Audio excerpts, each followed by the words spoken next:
درې ورځې د دواړو جهانو سردار مبارک باندې تیرې شوې، خو پاک پیغمبر مبارک پکې خوراک نو کړی وګیو.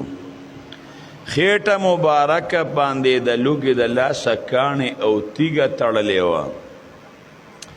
یو ځای کې په خندق کې دننه اوس هم باندې دی وخت کې دی کوي کې یو تتړه روخیږي، بیا د بور هغه شی پکې کار نه کوي. نالته خندق کې یو تتړه راووته او هغې خندق کې یو غټه تیږه راووته.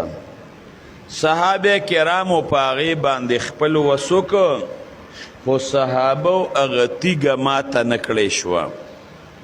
د دواړو جهانو سردار مبارک پسې رالل چې د الله رسوله موږ ته پکې تتړه راختلې ده، یو تیږه راختلې ده او د دې ماتول زموږ په وس کې نه دي.